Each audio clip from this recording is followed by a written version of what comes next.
নমস্কার বন্ধুরা, পুষ্প কিচেনে আপনাদের সবাইকে স্বাগত। আশা করি আপনারা সবাই ভালো আছেন। আজকে বানাচ্ছি ইলিশ মাছের হালকা ঝোল। আমার সাথে থাকুন, দেখতে থাকুন। দেখুন, আমি মাছগুলোকে প্রথম ধুয়ে নিয়েছি। ধুয়ে ভালো করে লবণ আর হলুদ মাখিয়ে নিলাম।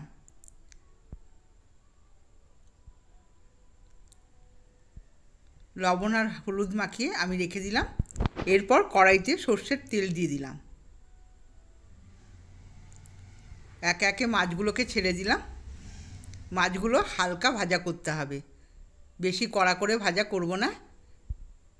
ইলিশ মাছ সবসময় হালকা করে ভাজলেই খেতে স্বাদ লাগে।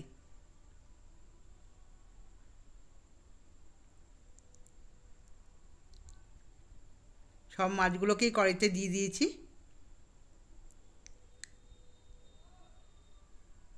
এবার দেখুন, একটা পিঠ হয়ে গেছে। হালকা করে আমি উল্টে দেব। খুব হালকা হাতে নাড়াচাড়া করতে হবে।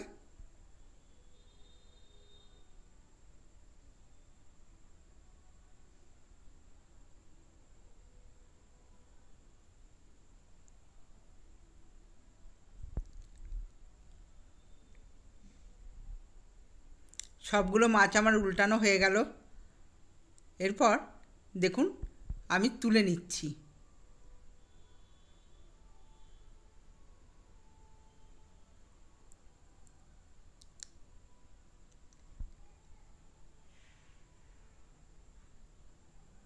এবার কড়াইয়ের ওই তেলেতেই দিয়ে দিলাম সামান্য কালো জিরে।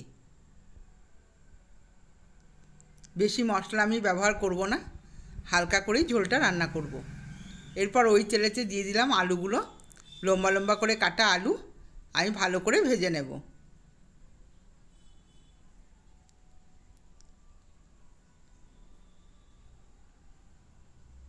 একবার ঢাকা দিয়ে দিলাম। দেখুন, ঢাকা খুলে হালকা ভাজা হয়েছে, পুরো ভাজা হয়নি এখনো। এবার দিয়ে দিলাম লম্বা লম্বা করে কাটা বেগুন। বেগুনগুলোকে আলুর সাথে ভালো করে ভেজে নেব।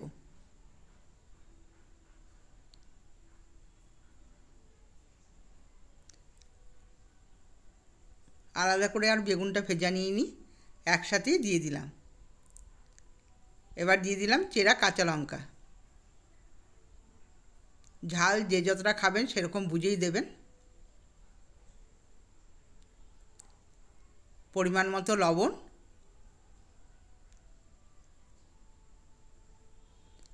লবণটা দিয়েও ভালো করে নেড়েচেড়ে দিলাম। খুব সামান্য টাইমেই এই রান্নাটা হয়ে যায়, খুব বেশি টাইম লাগে না। 1 চামচ হলুদ দিয়ে দিলাম। হলুদ দিয়ে ভালো করে নেড়েচেড়ে ভেজে নেব।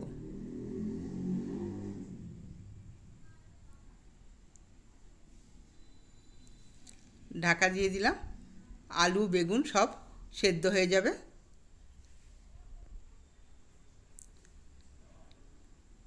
ঢাকা খুলে দেখুন, আলু বেগুনটা ভাজা হয়ে গেছে। এবার দিয়ে দিলাম জিরের গুঁড়ো। ছোট চামচের 2 চামচ জিরের গুঁড়ো আর 1 চামচ দিলাম কাশ্মীরি লঙ্কার গুঁড়ো।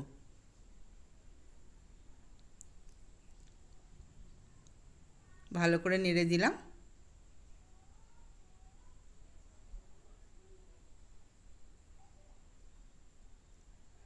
দেখুন, বেগুনগুলো আমার ভাজা হয়ে গেছে, সেদ্ধও হয়ে গেছে। সামান্য জল দিলাম মশলাটা কষাবার জন্য। এবার ভালো করে নেড়েচেড়ে মশলাটা কষিয়ে নেব।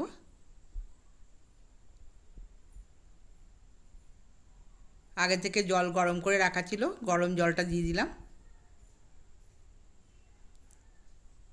যেহেতু পাতলা ঝোল করব, জলটা একটু বেশিই দিলাম। ভালো করে নেড়েচেড়ে দেবো।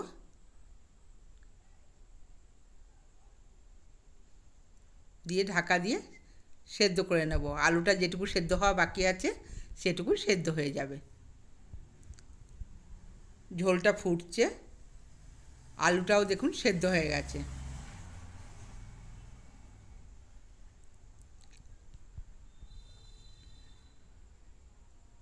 এবার এতে দিয়ে দেবো ভাজা মাছগুলো। ভেজে রাখা মাছটা দিয়ে ভালো করে ডুবিয়ে দেবো ঝোলে।